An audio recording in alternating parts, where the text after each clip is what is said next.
Cell signaling in embryonic development. We are going to look at the important roles of cell signaling, types and their pathways.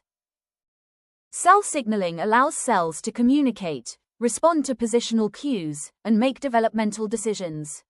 Without proper signaling, the embryo cannot form structured tissues, leading to abnormalities. A few examples of cell signaling roles are ensuring spatial organizations, regulates tissue patterning, coordinates cell proliferation and apoptosis, controls cell migration and establish body axes. Here are a few types of cell signaling, which is paracrine, a signals that acts on nearby cell or short distance. Next is autocrine signaling, which is a signal that acts on itself.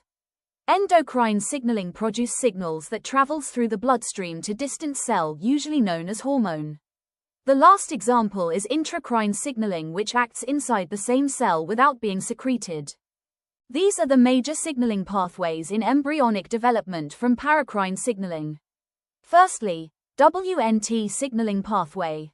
It helps to set body axes and guides major cell fate decisions.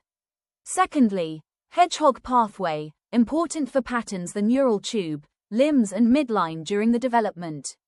Thirdly, BMP pathway decides skin versus neural tissue and sets dorsal ventral pattern.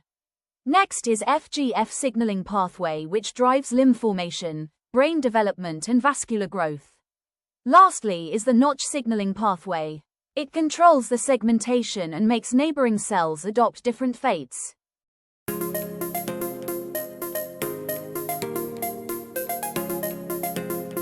Now, moving on to the next topic, let's compare how different signaling pathways use their ligand-receptor mechanisms. Notch and hedgehog signaling are two important pathways with distinct mechanisms. Notch uses membrane-bound ligands like delta and jagged or serrate, while hedgehog relies on secreted hedgehog proteins. The Notch receptor is membrane-bound and works through direct cell-to-cell contact, making it a short-range signal. In contrast, hedgehog signals over long distances through paracrine effects. When a Notch ligand binds, it triggers proteolytic cleavages that release the Notch intracellular domain, which moves into the nucleus to activate transcription. Hedgehog binding relieves patchd's inhibition on smooth end, leading to activation of GLI transcription factors in the nucleus. Overall, the main difference between these pathways lies in their ligand type, receptor mechanism, and signaling range.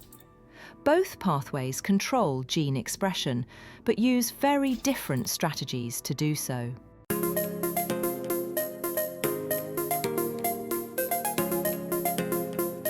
Signaling pathways can be compared based on how they use morphogen gradients.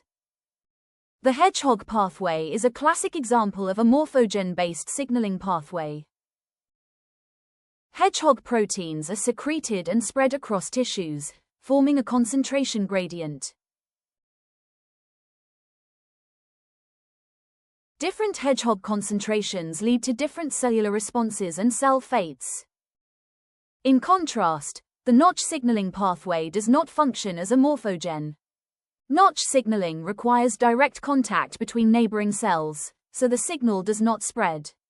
Therefore, hedgehog provides positional information, while Notch controls local cell fate decisions.